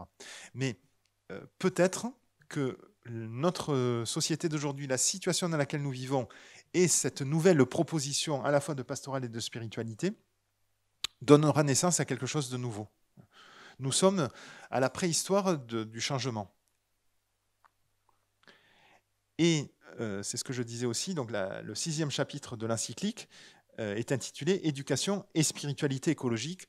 Et vraiment, on a plein de choses à inventer, à créer, à mettre en œuvre.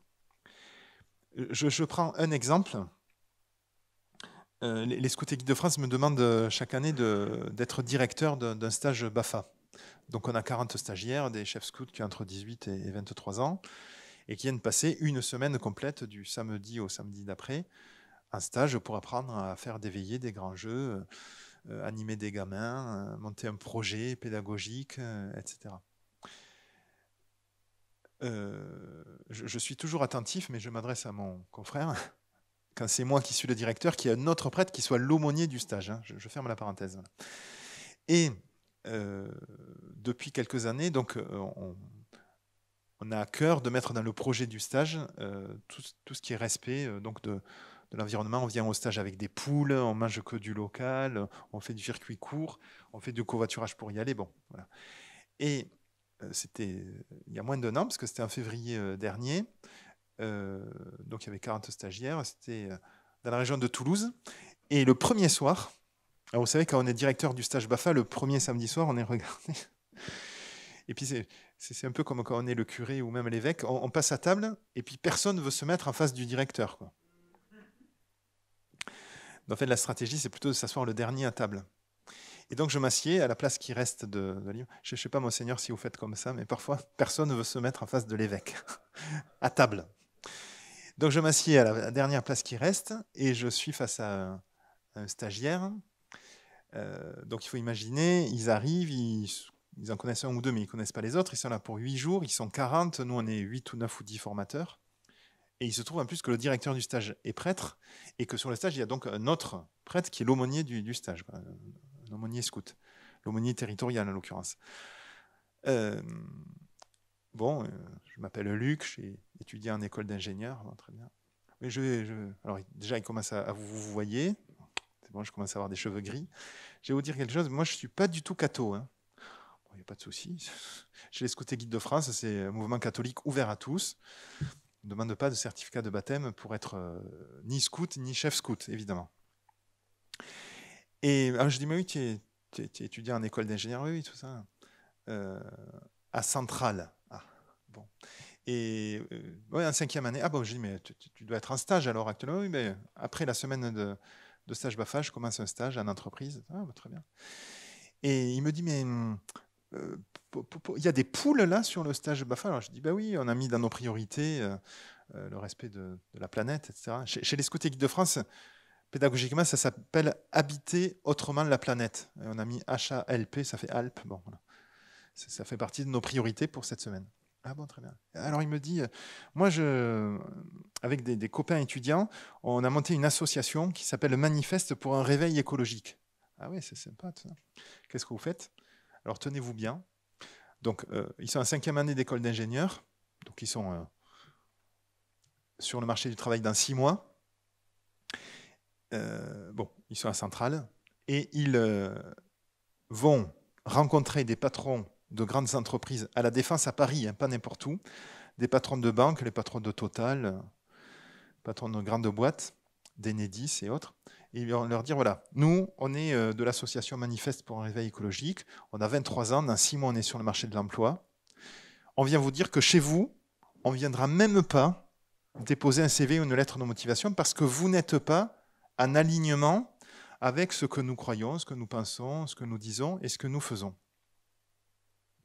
Quitte ces jeunes-là à s'asseoir sur un premier salaire sympa et sur une première expérience en entreprise, pas mal. Voilà.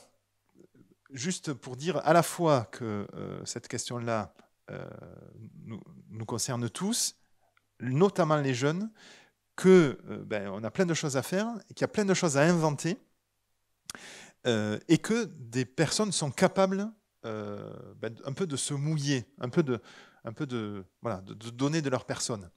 Et la question de la conversion écologique, je le disais tout à l'heure un peu en introduction par rapport au... C'était un peu imagé, mais la question des gobelets jetables, on a plutôt l'impression au début que c'est contraignant. On pourrait être plus vulgaire dans ce que je dis. Voilà. Parfois, vraiment, ça nous agace, quoi. Les centres-villes piétons, il faut laisser sa voiture en périphérie, il faut prendre un transport en commun, il faut marcher un peu. Ça nous agace. Et puis le jour où on est à pied ou en vélo dans ces centres-villes piétons, où il n'y a plus de bruit, il n'y a plus de bagnoles et de motos, il n'y a plus de pollution atmosphérique, on peut lâcher la main de ses enfants sans qu'ils se fassent renverser par une bagnole.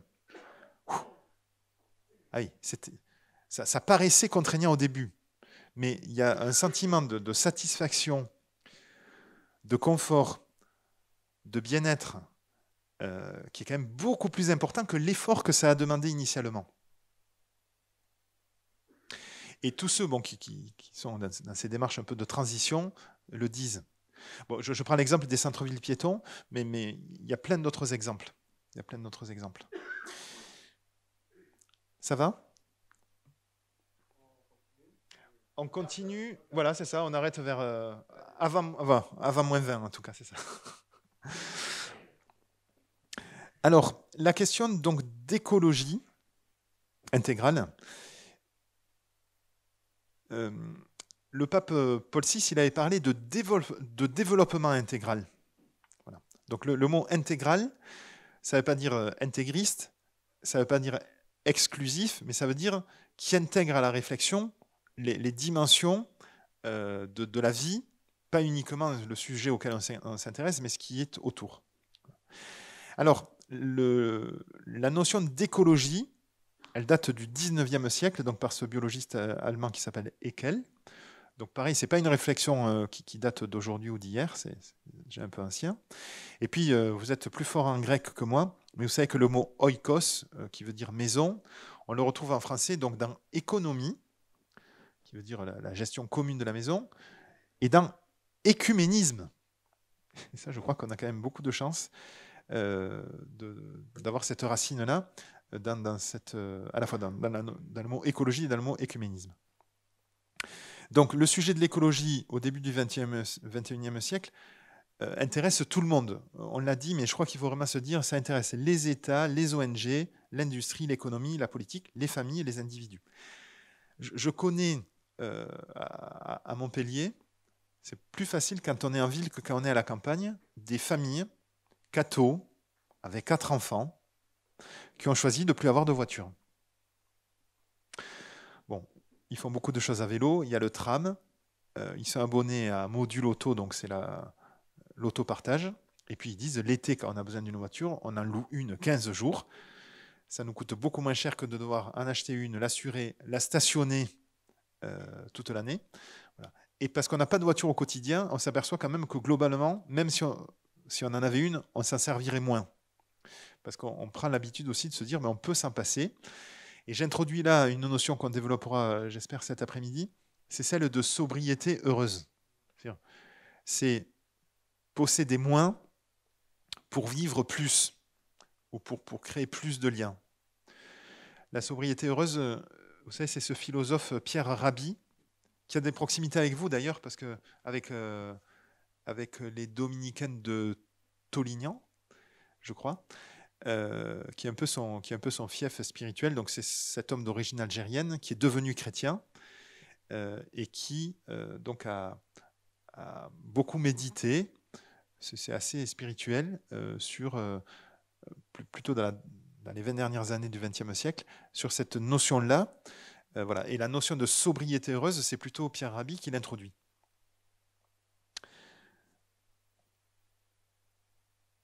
Donc, comme je l'ai dit tout à l'heure, le pape François, à la fois, il donne un discours nouveau dans un contexte nouveau, mais il s'inscrit totalement dans la tradition de l'Église, avec au cœur la charité vécue en parole et en acte. Et il souligne l'importance d'un enracinement dans la parole de Dieu, c'est ce qu'on essaiera de vivre cet après-midi, et dans l'Évangile en particulier. Lorsqu'il parle de révolution, alors révolution, c'est pas trop du vocabulaire religieux, c'est avant tout la révolution de l'Évangile annoncée d'abord aux pauvres, et il met au centre à la fois de sa préoccupation et de son discours, les pauvres. C'est pour ça que, rapidement, mais voilà, il faut bien voir d'où vient le pape François et d'où est-ce qu'il écrit, à partir d'où il réfléchit. Alors le pape François introduit la notion donc d'être gardien, confère donc le livre de la Genèse, donc voilà, garder et entretenir le jardin de la création. Et puis, ce qu'on a un peu dit aussi ce matin en introduction, un zéro déchet, circuit court, déplacement doux, sobriété heureuse, ce ne sont pas seulement des lubies, des modes ou des affaires de personnes motivées ou spécialisées, Il s'agit de choix de vie adoptés par des Occidentaux aujourd'hui, même si, attention, il ne faudrait pas que la question écologique soit seulement des préoccupations de riches, urbains, occidentaux. Voilà, je crois que c'est plus facile de s'intéresser à l'écologie quand on a un peu de moyens que quand on n'en a pas. Parce que quand on a peu de moyens, enfin, à la fois de moyens économiques, mais aussi d'autres moyens, c'est plus difficile de vivre une transition au niveau personnel, au niveau d'une famille. Voilà. Aimer et respecter son frère en humanité implique nécessairement l'amour et le respect de la vie sur Terre. Et le panneau dans lequel il ne faudrait pas tomber, ce serait de faire à la morale. Voilà. Attention, c'est pour ça qu'on pourrait appeler les Khmers verts. Voilà, on est plutôt modélisant, c'est-à-dire c'est plutôt le témoignage de vie qui va permettre à d'autres de vivre la transition. Je prends un exemple. Si mon voisin d'en face roule dans un gros 4x4 noir au diesel, je ne vais pas aller lui dire que c'est un gros pollueur, même si je le pense très fort, parce qu'il y roule tout seul. S'il est transporté ses 6 enfants, à la rigueur. Mais le fait qu'il va me voir, moi, tous les jours partir à vélo, au bout d'un certain temps, ça va l'interroger. Et ensuite, le dialogue sera possible. Je vous dis ça parce que, voilà, moi qui circule à vélo, ça m'est arrivé de discuter avec des gens sans leur faire la morale, évidemment. Pardon ?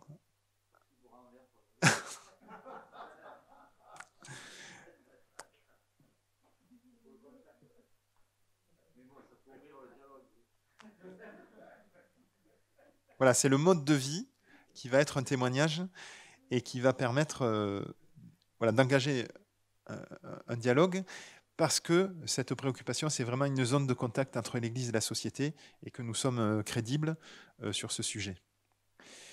Alors, l'activité humaine, qui est quand même la cause majeure de tous les problèmes que nous rencontrons, vous le savez, hein, enfin, je me suis aperçu quand même que même des adultes ne savaient pas situer dans l'histoire les révolutions industrielles. La première révolution industrielle, c'est avant la Révolution française, puisque donc on découvre la machine à vapeur en 1769. Et vous savez que la première machine à vapeur va motoriser des tracteurs. Et que quand même, grâce à la mécanisation, on va gagner en espérance de vie, en bonne santé, en meilleure qualité de l'alimentation, et que tout ça, c'est bénéfique. La deuxième révolution industrielle, c'est donc plus de 100 ans après, c'est toujours la machine à vapeur qui va permettre à ce moment-là de faire avancer des trains et d'aller plus vite et plus loin.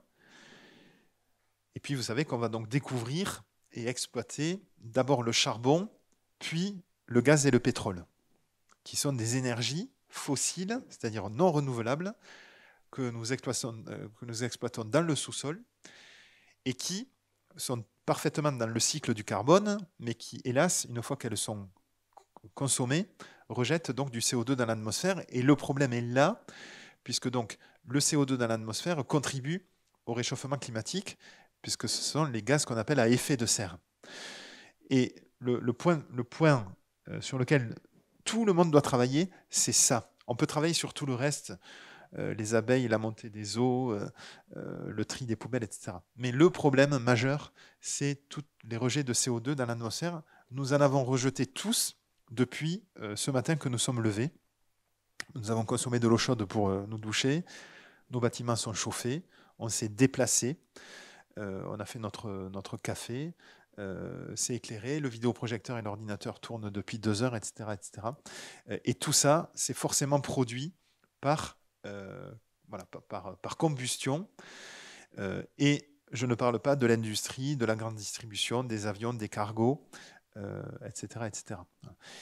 Et l'activité humaine, donc la fin du XVIIIe siècle, puis la fin du XIXe siècle, et puis tout le XXe siècle, donc on démontre par A plus B, depuis qu'on fait des relevés météorologiques en 1900, que ça a accéléré de manière exponentielle le changement climatique. C'est-à-dire, oui, il y a un changement climatique naturel et nous sommes dans une phase de réchauffement de la planète. Mais l'activité humaine accélère fortement ce changement-là, et la démographie aussi, puisque donc on n'a jamais été aussi nombreux sur la planète, mais que c'est ainsi fait, et que la planète a les ressources et les moyens de nourrir, de faire vivre 10 milliards d'habitants. Et ce qui est nouveau, on va dire, depuis 20 ans, c'est qu'on a conscience des effets de notre activité humaine. Alors qu'au XXe siècle, on ne l'avait pas. Voilà. Et il faut aujourd'hui être capable de dire, on ne peut plus faire comme si on ne savait pas. Même les climato-sceptiques, il faut vraiment qu'il y ait une prise de conscience de dire, non, on ne peut pas faire comme si on ne savait pas. C'est pas vrai. Et vous savez qu'après la Deuxième Guerre mondiale, grâce aux 30 Glorieuses, à l'investissement, au développement industriel, mais aussi à l'ère des loisirs, des vacances, etc., on a fait des enfants, on est parti en vacances, on a eu des congés payés, on a eu des loisirs, on a eu des bagnoles, et que tout ça, ça a permis la croissance qui était absolument nécessaire après le conflit de la Deuxième Guerre mondiale. Et puis on est arrivé dans les années 80, 90, 2000. Je suis né dans cette époque-là, mais certains d'entre vous aussi. Et là, on a été dans le tout plastique, tout bagnole, tout jetable, etc. etc. Mais aujourd'hui, on ne peut plus faire comme avant. Et la génération des jeunes d'aujourd'hui est tout à fait d'accord pour faire des efforts pour plus utiliser ce qui produit du CO2 et qui fait que l'activité humaine dégrade notre environnement. Dernière chose pour ce matin, donc le pape François propose dans tous ses écrits aux chrétiens d'être disciples missionnaires. Donc c'est surtout dans Evangelii Gaudium que c'est proposé, mais c'est aussi repris donc dans les autres écrits du pape François, dans Laudato Si, dans Christus Vivit. Donc vous savez aussi Christus Vivit, c'est donc l'exhortation qui a été publié après le synode sur les jeunes, la foi et les vocations. Il faut bien relire ça, où le pape François dit qu'il souligne, qu'il propose une nouvelle spiritualité de la famille dans Amoris Laetitia, une nouvelle spiritualité de la mission dans Evangelii Gaudium, et une nouvelle spiritualité écologique dans Laudato Si. Voilà. Et aujourd'hui, et on verra ça le mois prochain, avec Fratelli Tutti, une autre manière de vivre la fraternité universelle et l'amitié sociale. Parmi les grandes idées qu'on pourrait retenir donc, de Laudato Si, le pape François invite les chrétiens à être gardiens de toute la création, et par extrapolation, nous pourrions encourager les chrétiens à être gardiens de la création, bien sûr, mais de leurs frères, et par conséquent aussi gardiens du trésor de la foi au Christ, témoins du Christ.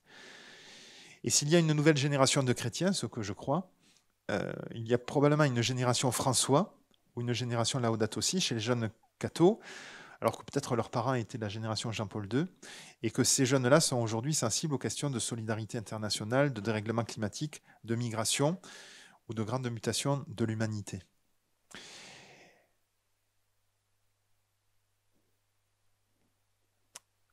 Et puis je vous parlerai cet après-midi d'un philosophe et théologien de la Catho de Lyon qui s'appelle Fabien Revol. L'écologie est d'abord une affaire de relation du croyant répondant au commandement de l'amour, le croyant étant tourné vers Dieu, le prochain, soi-même et toutes les créatures.